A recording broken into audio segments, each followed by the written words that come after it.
Good afternoon, everybody. Welcome to our Faculty of Agriculture and Food Science seminar. My name is Nazim Chichek. I'm the Associate Dean Research for the faculty, and it's my privilege to introduce our speaker today. Before I start, just a couple notes that we have many more presentations this month and next month. Please check out our newsletter that goes around, our email list. Certainly some announcements come through our Made Manitoba website and all kinds of different social media pings, right? So make sure you try to attend some of these future talks as well. So today, part of the seminar series, which is themed Digital Agriculture, we have a number of speakers. Today's speaker is from Food and Human Nutritional Sciences. Further ado, I'm going to introduce her to you. And the way this is going to go is we're going to have a 40-minute or so talk with a Q&A following that. And certainly, if there is anything, any of your friends or colleagues that can't be here, this will be recorded and available on our YouTube channel. All right. So today's speaker is Dr. Filiz Koksel. She's an associate professor in the Department of Food and Human Nutritional Sciences here in our faculty.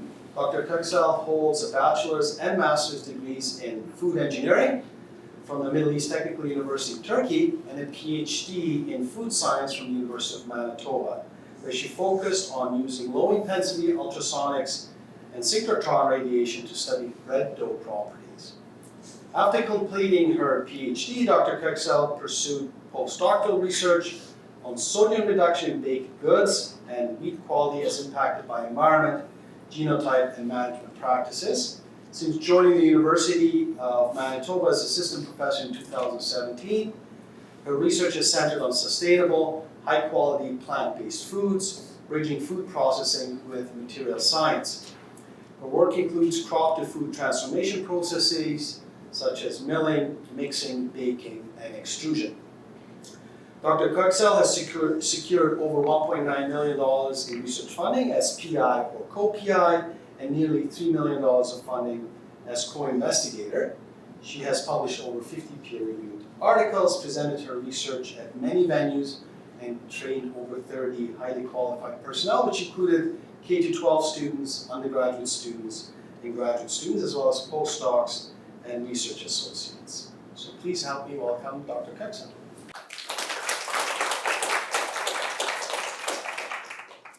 Thank you very much, everyone. Thank you, Dr. Chichek, for the kind introduction. The title of my talk today is Seeing the Unseen. Originally, it was Advancing Food Quality Control with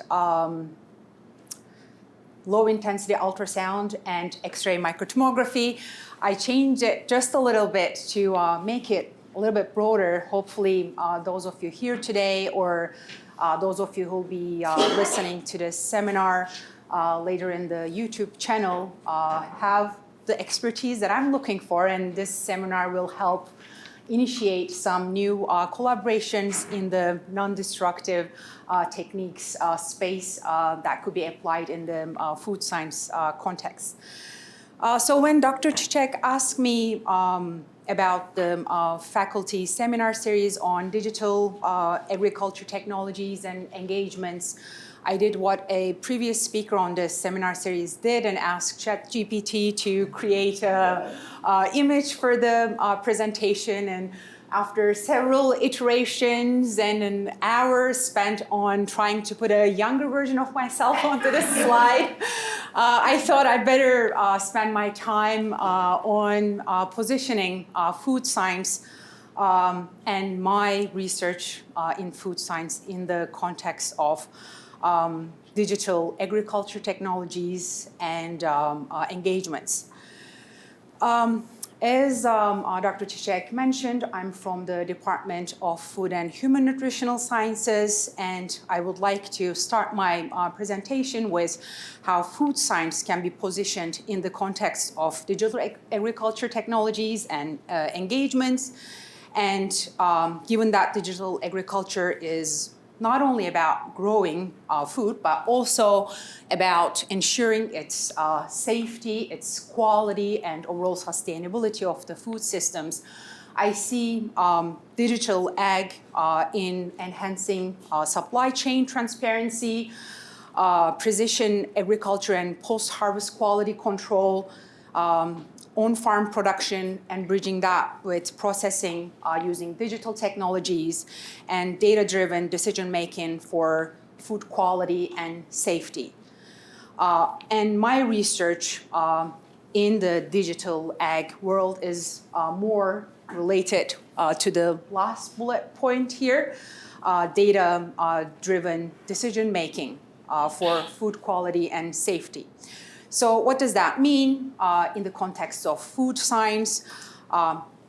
Data-driven decision-making involves collecting, analyzing, leveraging data from various digital technologies to ensure food products meet quality and safety standards. And here the data could be maybe being collected in real time, online, inline, during processing, or sometimes historical data is used for decision making in this context.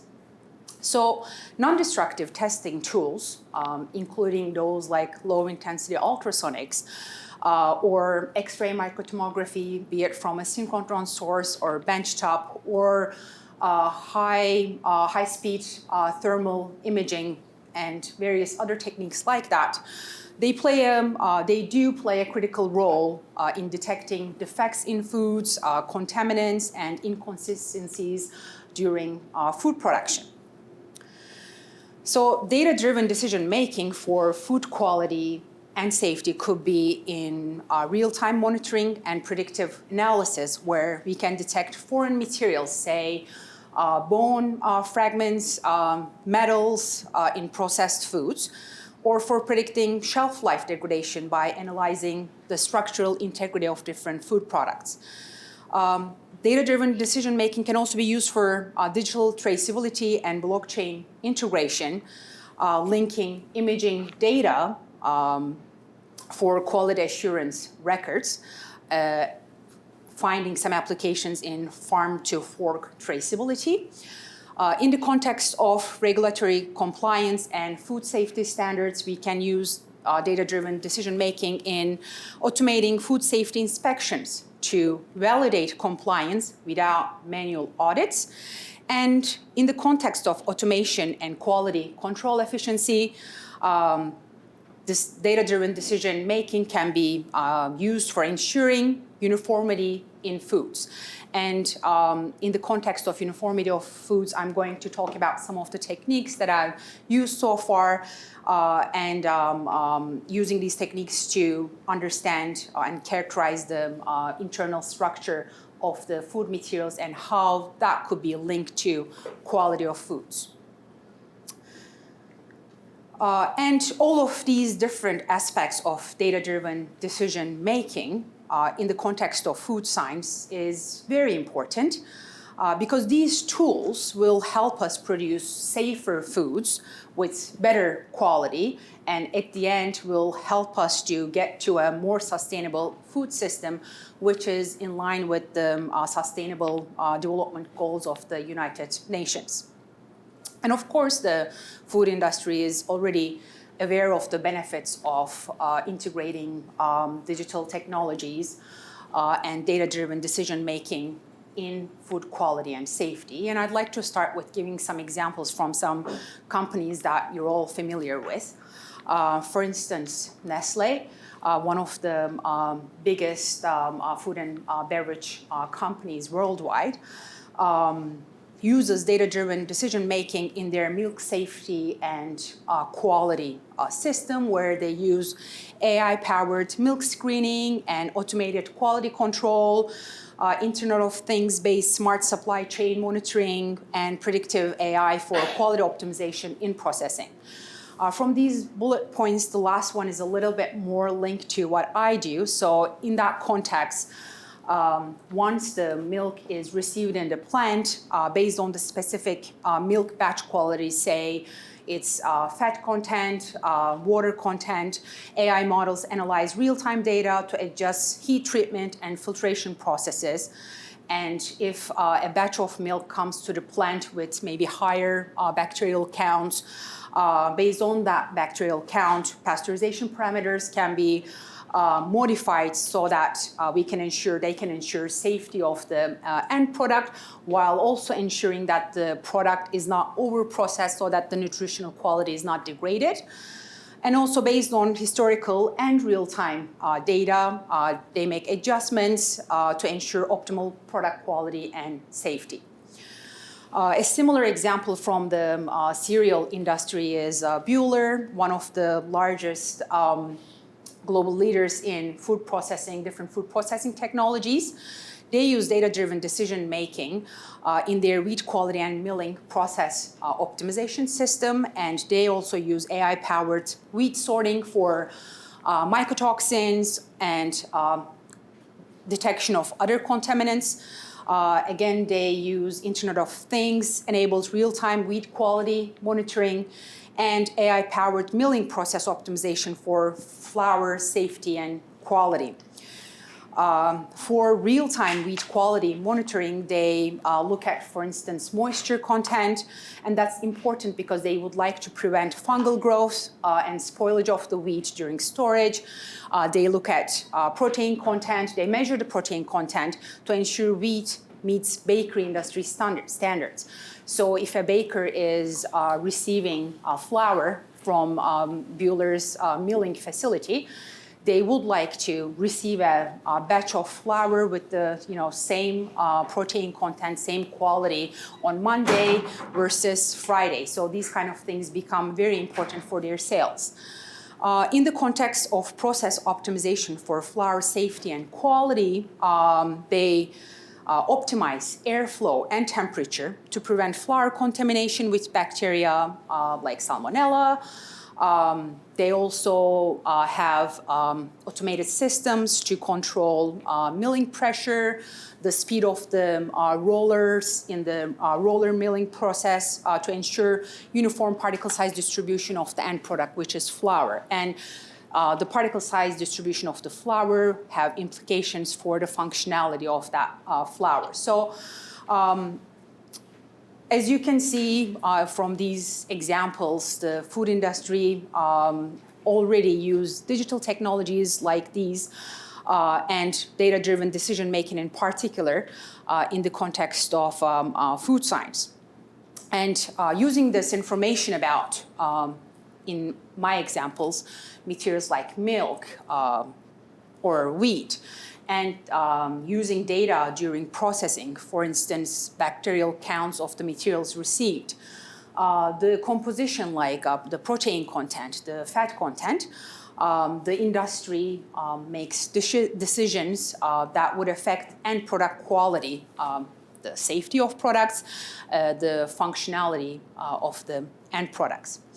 So I guess similar to this, what I do and how I use data-driven decision making in my research is I study different unit operations in different food processes. Some of these unit operations are things like extrusion, cooking, milling, baking, mixing, to process a wide variety of foods, mostly plant-based foods, but more recently doing hybrid food products. So I study products like bakery goods, extruded snack foods, breakfast cereals. These are your Cheetos, Cheerios type products, and plant-based meat alternatives.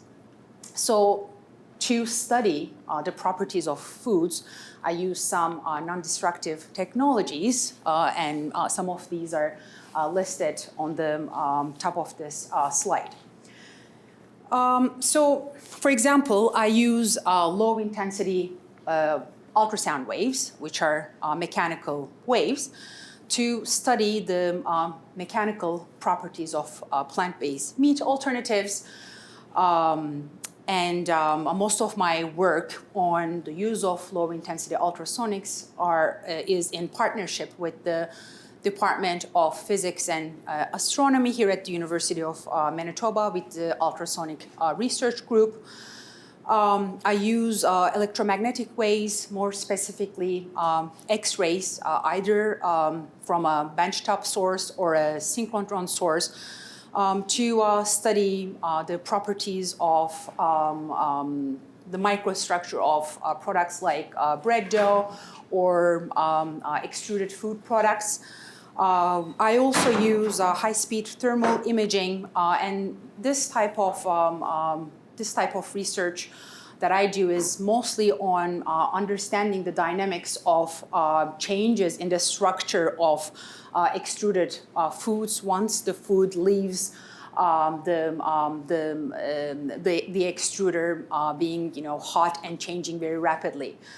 We're getting our feet wet in using hyperspectral imaging to look at hybrid plant-animal-based foods mixes in collaboration with Dr. Jitendra Paliwal's lab.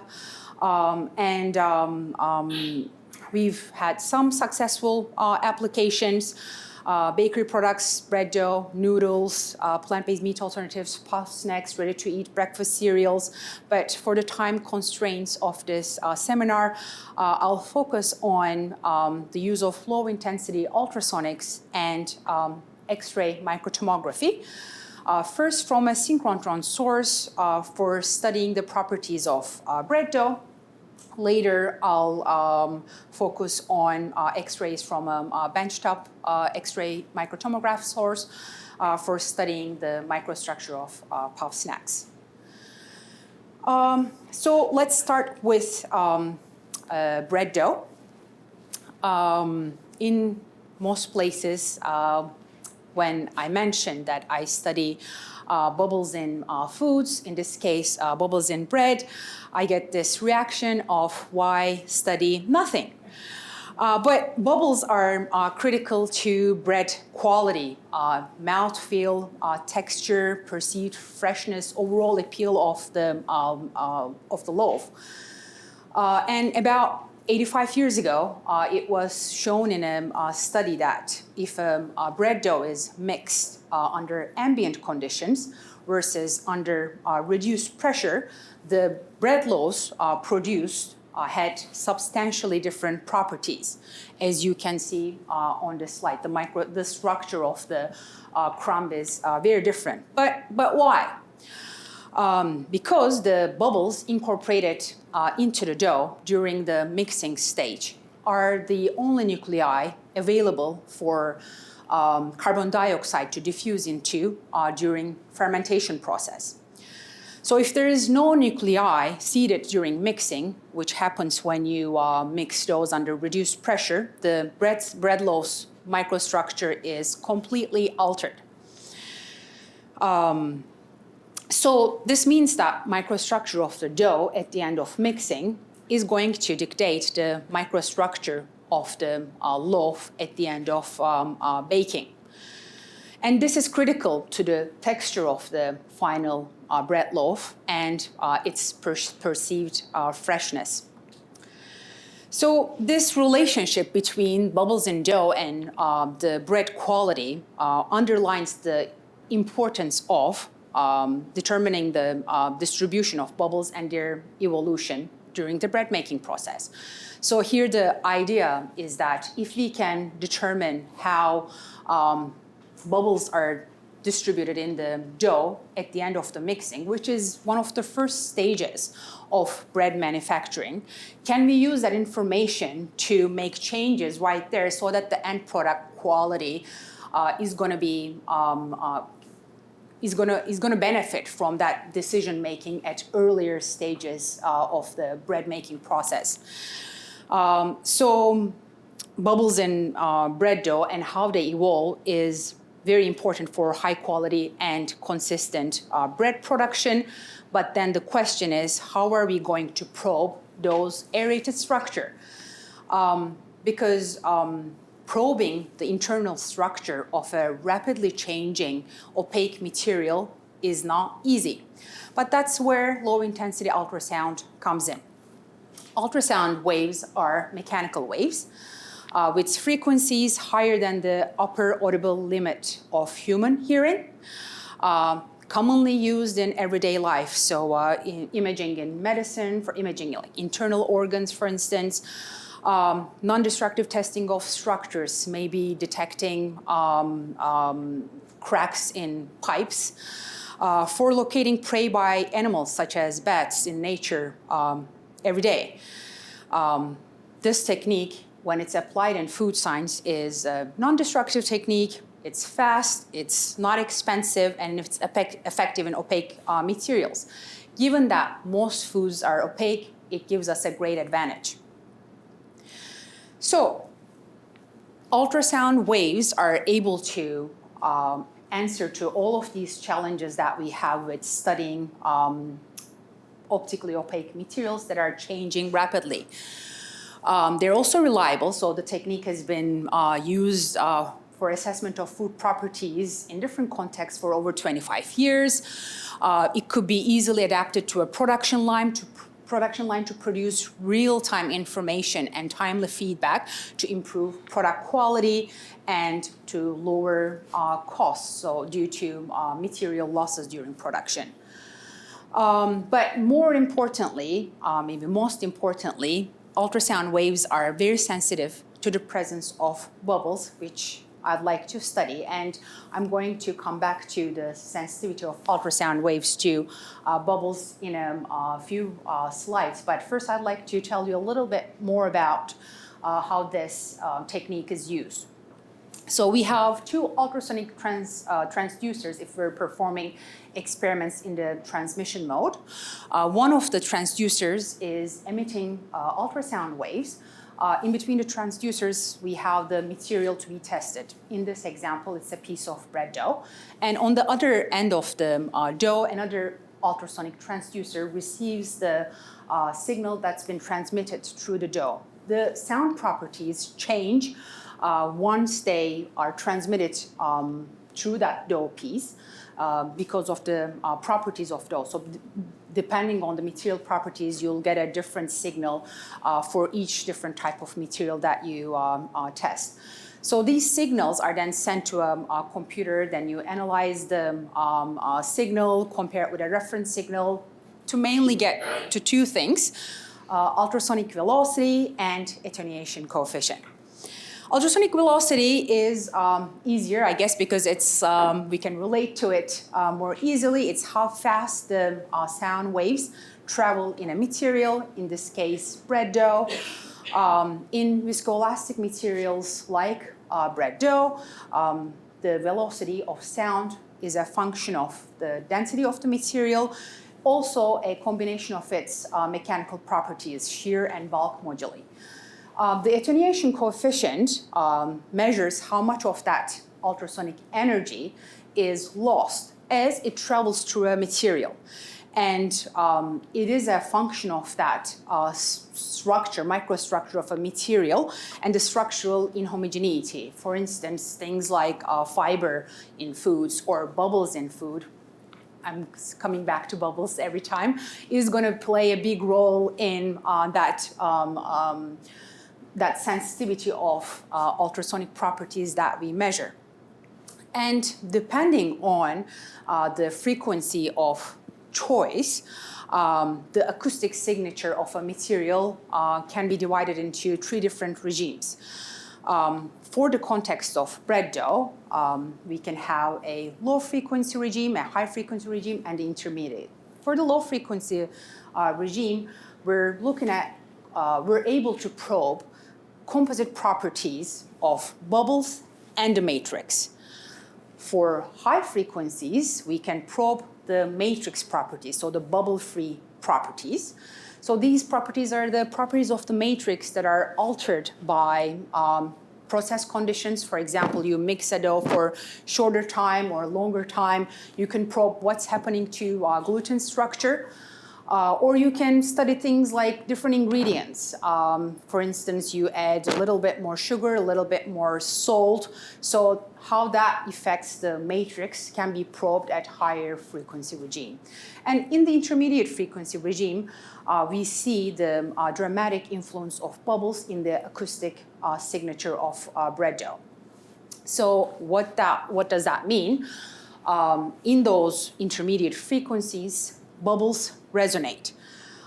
So at that right frequencies, bubbles will oscillate radially, meaning that they're going to expand and collapse back, expand and collapse back with the incoming ultrasound. And the frequency at that frequency which that happens is called the resonance frequency of bubbles. And with this formula, you can see that that resonance frequency depends on the bubble radius and a bunch of other things. But I would like you to focus on just the bubble radius for now, because what this equation with the dependence of radius means that different size bubbles resonate at different frequencies. So in a nutshell, bubbles in the dough, when you send sound waves to them, they start dancing, but different size bubbles will dance to different beats. So using a bubble resonance model, we can use that behavior of dancing to different beats to size these bubbles. And here is how that bubble resonance model looks like. I don't want to bore you with the physics and mathematics behind this. For those of you who are interested more on this bubble resonance model, you can go check out our paper. But just a little bit more information to put this into context of data-driven decision making. What we have in this model is, on one side, we have the ultrasonic velocity and attenuation coefficient. So those are the things that we measure experimentally.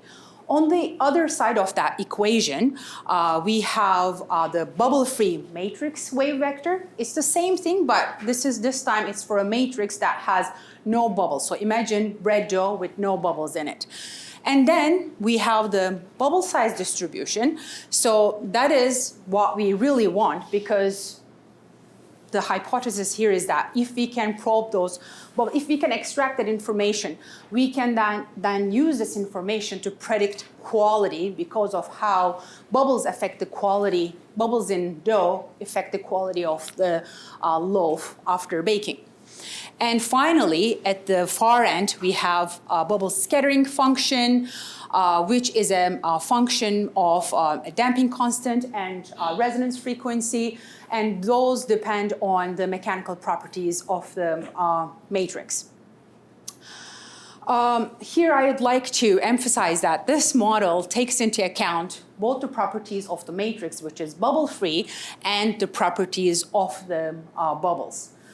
If you take a step back, what this model shows us is that if you measure the attenuation coefficient and the velocity experimentally, and we can easily measure the ultrasonic properties of the bubble-free matrix, and if we know the mechanical properties of the dough, and we can measure that using rheological techniques, we can then figure out what the bubble size distribution in dough is. We can extract that information. And we did so in that paper I just previously shared with you. But here the question is, how are we going to be sure that the information that we extract from this bubble resonance model is indeed giving us the right bubble size distribution? And that's where synchrotron radiation comes in. So again, thinking about all these challenges associated with characterizing the microstructure of a rapidly changing opaque food material, X-ray microtomography can address these challenges because it is effective in opaque materials, it's non-destructive, it is a fast technique, sensitive to the presence of bubbles, it's reliable, and it only requires small quantities of materials to be tested. How does the technique work? It's like getting a head CT scan. So we mix a piece of dough and then put it in a small container and then put that in an experimental hutch.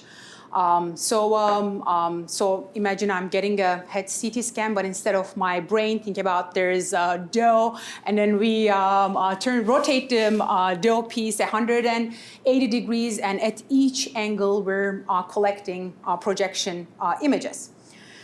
Those projection images at each angle look slightly different because a dough piece have low density parts, the bubbles, and high density parts, the dough matrix. And due to that differences in the density of the bubbles, which is basically air, and the density of the dough matrix, X-rays are absorbed differently by these components, which is reflected in these projection images that we collect.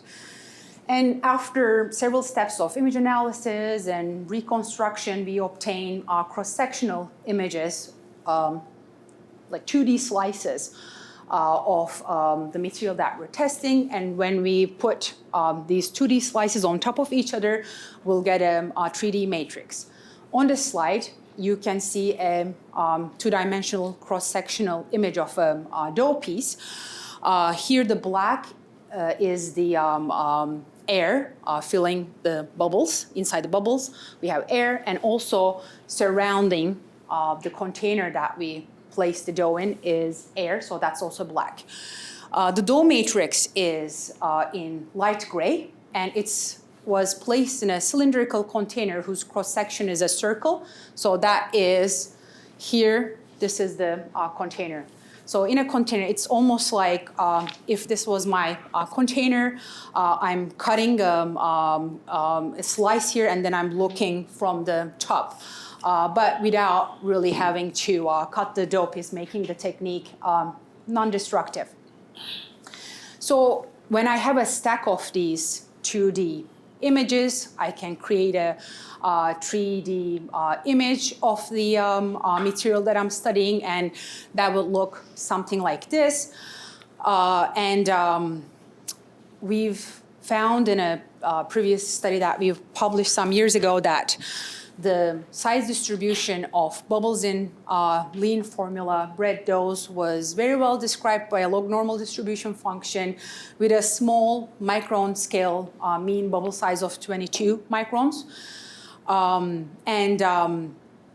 I will leave it here, I guess, and direct those of you who are interested in reading more about bubbles in bread dough.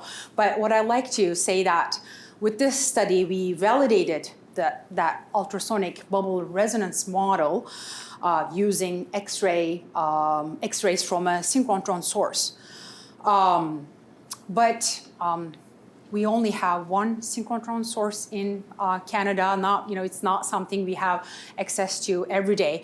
So applications in the food industry may be, not, really easy. So we're looking at different techniques that are more easily accessible to us and the food industry, so that we'll be able to use this data and maybe collect that data in real time so that we can use it for decision making. So an easier to access technique is, again, X-rays, but this time from a benchtop source. So I'd like to give an example of our work. One of my PhD students studying breakfast cereals and ready-to-eat puff snacks. They're studying their microstructure using X-ray microtomography. Think about these products like healthier versions of your typical cheese curls, Cheetos type products, but with higher protein content, higher fiber content. We're trying to understand how that added fiber and protein affects the microstructure and the overall quality of these puff snack products. So again, we place our material inside an experimental hutch. We send the X-rays from one side. A detector collects the X-rays that are transmitted through the material that we test. And we collect some projection images over a rotation of 180 degrees. And then these projection images are reconstructed to obtain cross-sectional slices. And then these cross-sectional slices are used to make 3D volumes. And from analysis, qualitative and quantitative analysis of the microstructure, we gather information on microstructural properties like mean cell size, maximum cell size, mean cell wall, maximum cell wall, overall polydispersity, and the structural uniformity of these products. And while you may think, why are these important? I bet that none of you would want to bite into a puffed product and have a cell wall, really thick to break your teeth, right? You want that uniform microstructure that's crispy but crunchy at the same time, but it's soft enough so that you don't break your teeth. So then the next step is, how are we going to link these microstructural properties to the physical quality? And one of the most convenient and easiest ways to do so is study the textural properties of food materials in an instrumental way using a texture analyzer. Some of the tests using this instrument mimics the biting action, so that we get like a force versus time graph, and from that graph we can extract information on hardness, crispness, crunchiness, fracture strain, Young's modulus, etc. Some things that are more easier to relate to the sensory properties like hardness, for instance, and some engineering properties of foods. And when we supplement these tests with others, we can also get information about like density, porosity, and we link all of that information, the microstructural information and these physical quality tests using statistical tools like principal component analysis in this slide, so that we can reduce dimensionality, we can reduce noise, we can identify patterns and highlight the most significant relationships between food properties, food composition, and processing parameters. And taking a closer look, some process conditions here are marked in purple, process conditions and compositional properties of foods. And then the structural parameters that I talked about are marked in red, and the material properties like textural quality are marked in green. So the trick here and the next steps of our research is going to be understanding the relationships between process conditions, structure, and material properties, so that we can design the performance of different food materials. So here I'd like to take a step back and mention that similar tools can be used to probe the properties of a wide variety of food products. For example, we use these, and I've shown these techniques in the context of studying the quality of bread and puff snacks, but the opportunities here are endless. Taking a material science approach, my research aims to link the material properties to processing conditions, to structure, and back to material properties, so that we can design the performance of innovative food materials. And here, the design performance could be the physical quality, like I already mentioned, the texture, for instance, color, or it could be nutritional quality. For instance, can we predict and design products with better protein digestibility, better maybe lower glycemic response, or technofunctionality of ingredients. Can we estimate the emulsification properties? Can we estimate water binding properties of, say, different types of flours? So some of the successful applications of the work that we've performed in our group are, you can see on this slide, but with a more extensive list, you can go to our website and then click our research tab, and you should be able to access all of our work in this area there. In the future, we would like to expand our work to include different products, different food products like hybrid meat products, dairy products, and plant-based dairy alternatives are just some examples. But there are still many unanswered questions, more specifically on the challenges associated with real-time response. Today, what I've shown you in terms of the use of ultrasound on bread dough, that was all offline, and we were trying to measure things offline using ultrasound, measure things at the synchrotron source, and try to combine that data. But since those days, we made great progress, and one of my students in the audience today, Irene, is working on how we can use this technology, get adapted onto an extrusion to provide us real-time data so that we can make changes in processing conditions in real time, so going back to that data-driven decision-making process.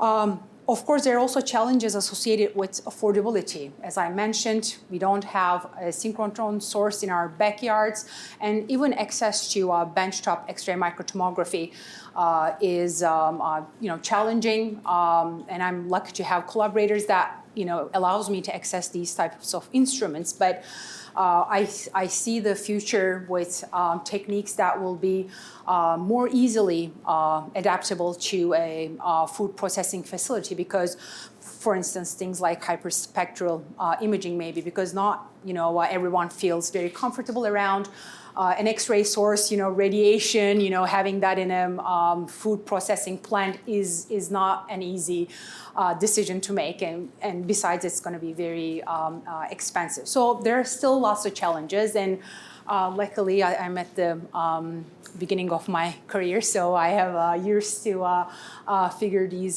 challenges out. So with that, I would like to go back to one of my opening slides on positioning food science and food engineering in the context of digital agriculture technologies and engagements. While I started with a broader view of digital ag and food science role in this area, my research is mainly on that last bullet point of data-driven decision-making for food quality and food safety. So with that, I'd like to conclude my seminar, but of course, not without thanking my team, without whom this research wouldn't be possible. And also, I'd like to acknowledge our funders that make this research possible. And I'm happy to take any questions you may have.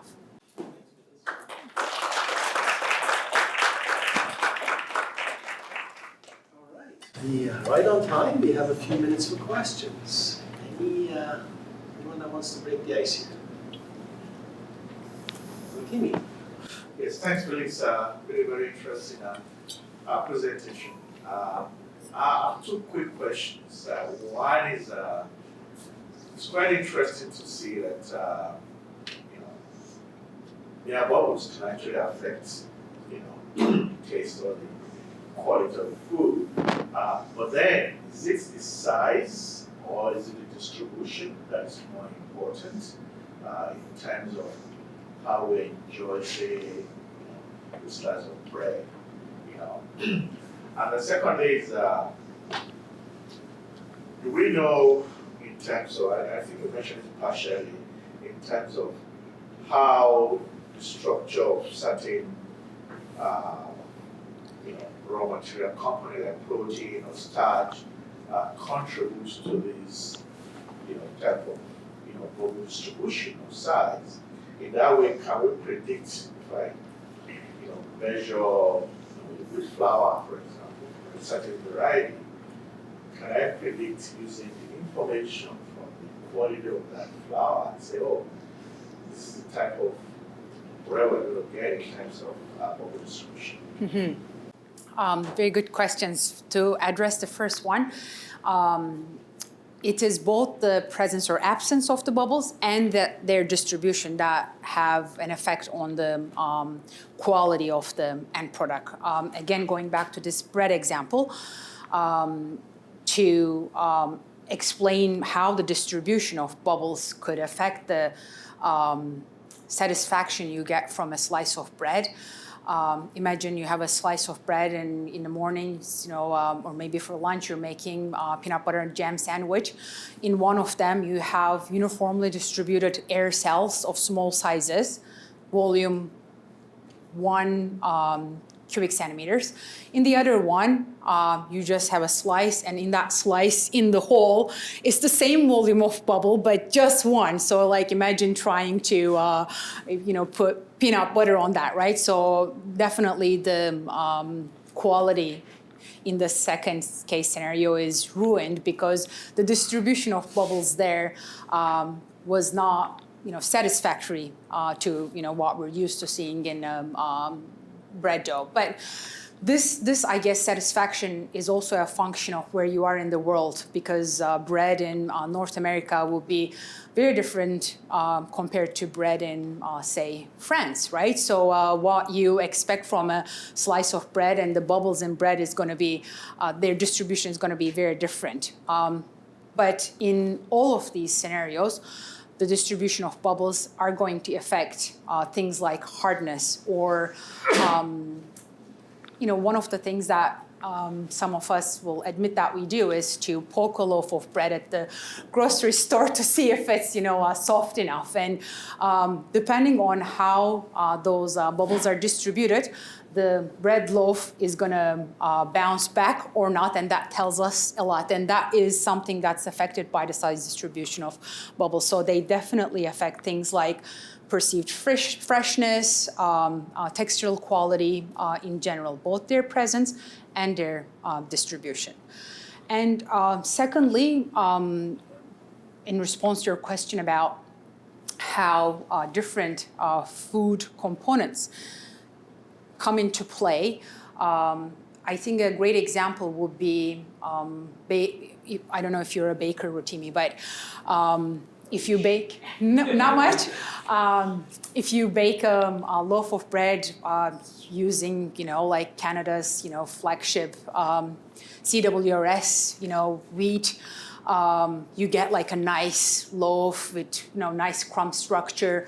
Whereas let's say you have a gluten allergy and you try to make a loaf with a flour that does not have any gluten in it, say from rice or corn, and the end product is so different that without certain types of proteins, in the case of bread, the quality is going to be so different. And one of the projects that I was involved in was looking at how that gluten structure in different types of Canadian wheat was affected by Health Canada's target to reduce sodium content to, for us to be healthier and to reduce our sodium intake. And even though salt is a very minor ingredient in terms of its weight contribution to bread, just a little bit, cutting back from the the salt that you add, again changes things substantially, because foods are complex systems. Salt will interact with water, it will interact with the proteins, it'll interact with everything to dictate the final quality. And some of that, yes, we're able to probe, but I would say there's still many unanswered questions here. Rob and then Fuji. Rob first. Yeah. Thanks for the presentation. Can the distribution or size of bubbles affect your feelingness of being full or like satisfied from the food? Like how quickly you can realize that sensation? I should start with saying it's not my area of expertise, Okay. but just thinking about how I feel after consuming different types of bread, I think and I know from literature that it does affect how you feel. Is it denser bread gonna make you feel fuller quicker because you've taken in more grams, or?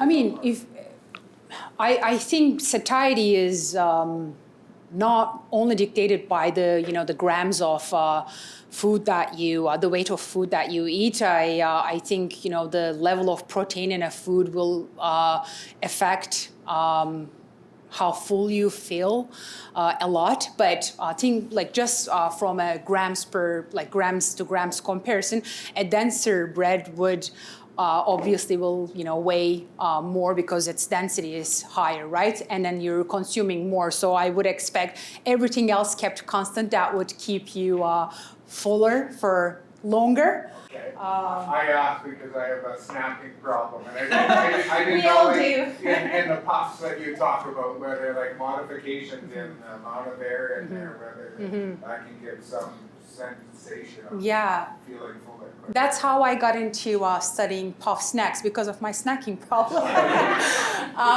So we're looking at adding more fiber and protein into puff snacks that are most commonly made from ingredients like cornstarch, and that's pretty much it, with lots of cheese coating on it and salt on it, right? So by adding protein and fiber, can we make these products more nutritionally dense? Is one of the aspects that we're studying, but we're also trying to understand how adding different amounts of proteins and fibers degrade the microstructure, because bubbles cannot expand the way they do when there's no proteins or fibers there. So, but we never looked into satiety, and I mean, maybe we'll need to work with more human nutritional scientists on this area. It sounds really interesting. Okay, thank you. Lots of money being made in that area right Yeah. now without the medication.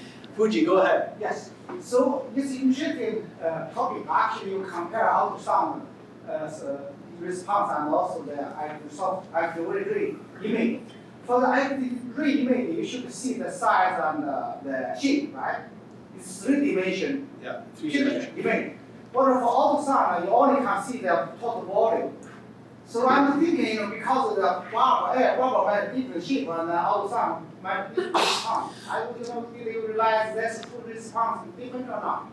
So with ultrasound, we know the total volume, but we also know the size distribution of bubbles, because if you remember that resonance model and the resonance frequency formula that I've shown, it depends on the radius of bubbles. So at the end, you can extract a size distribution from ultrasound too. Oh, I see. For combination, just one single air bubble. One single air bubble, for example, because when we see the X-ray image, you see the one single air bubble, you can see the different size and the shape. How about for ultrasound? Yeah, so at the right frequency, if you fine-tune the frequency and if you're in that bubble resonance frequency, you can extract that information. You want me to, so you know the size and the shape? Using ultrasonic models, but then the question is, what we need to validate it, and that's why we're using an independent, different, like a separate technique to make sure that what we're extracting from that, because it's a theoretical model, right? It depends on the theory of sound propagation in viscoelastic media, and it's not developed for foods. It's like for much simpler materials where there's no complications of proteins or starch granules expanding once they absorb some water. So these models are developed for much simpler materials. So of course foods complicate things, and in physics, how they validate things is use transparent materials to test these models first. But most foods are optically opaque, so we need a separate technique to make sure that we can validate that information that we extract from an ultrasound model. Michael. Well, thank you for the excellent talk, Filiz. So the pilot extruder is very close to being commissioned at the Richardson Center. And once it's online, what areas do you see opening up for food quality control with non-destructive tools? I'm hoping that what we're using here with our small extruder we'll be able to scale things up with the larger extruder. Some of the challenges that we have with the smaller extruder we have now is that, like many food process operations, going from the lab scale to pilot and industrial scales is very difficult because things just don't scale up in industry like that. So when industry approaches us to solve some of their quality issues, we try things at the smaller scale, but sometimes it's not really easily translated to real life industrial application. So with a larger scale extruder, I'm hoping that we're going to be scaling up these technologies, and then we're going to be able to better answer industry questions. Thanks for that. There's a question from the back. Yeah, go ahead. Nice presentation, Dr. Koksel. I just have one. I'm curious about this because it's really difficult to measure the bubble size in a real time of 4D when you're measuring using synchrotron. So how did you tackle that problem? So in a synchrotron? Yeah. So synchrotron has different beam lines, and we were using one of the beam lines where we're using X-rays that can provide us really fast data. So there's an experimental hutch, and you place a piece of dough, and then you're sending X-rays, and then the dough piece is being rotated. So in a matter of, I think, 10 seconds, 180 degrees, your material is rotated, and then you're collecting the data. So in the synchrotron, it takes 10 seconds to collect that data. It takes, maybe a year, maybe longer to make sense of that data because of it's just so much information there. So anyone with synchrotron experience could tell you that collecting the data there is very easy, but making sense of the data will take expertise from different disciplines and maybe a good PhD student and lots of time. Thanks. Crystal. So a lot of what you're doing is very automated, using machinery, but how often are you incorporating human testing, or is that someone else's job? We're not really doing human testing because I guess we're trying to find easier ways to get that information from instrumental testing. The reason for that being working with humans is more difficult because you need to get ethics approvals, and you need to find participants. So we're relying on the literature on how an instrumental hardness correlates with a hardness that's perceived by a human participant. Having said that, our current lab at the Richardson Center for Food Technology and Research is a food grade lab, and anyone we have provincial certification. So anyone who wants to test these foods that we make, for maybe clinical trials, we're happy to collaborate. And we actually have some people in our department who is doing that kind of work, and we're currently working on a project looking at different extruded foods made from cereals and pulses and indigenous wild rice, and how these types of new foods taste. Anytime you use a new ingredient that people aren't used to, you need to make sure that it's appealing, right? So we have some people in the department that, for instance, Dr. Dylan McKay is one of the professors in our department who do that kind of work. So in that area, we just collaborate with them.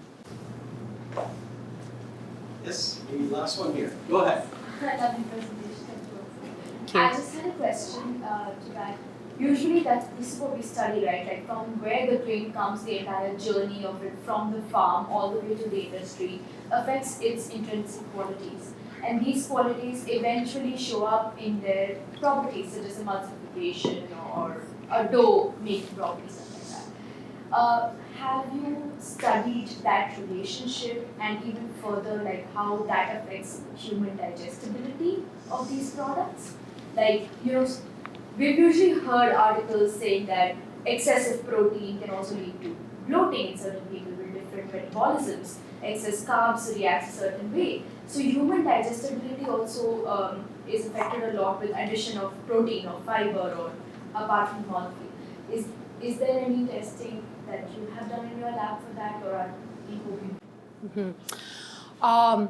Again, I'll start with saying that's not my area of expertise, but we worked with colleagues in our department who are experts in digestibility of foods, bioaccessibility of foods, and some of the work that I've done is more so on the in vitro digestibility. Because again, doing things in the lab is much more easier and cheaper compared to working with animals or humans. But again, we have people in the department more on the human nutritional sciences that do that kind of work. And has it been successful in any kind of product that you were developing, let's say a snack or bread or?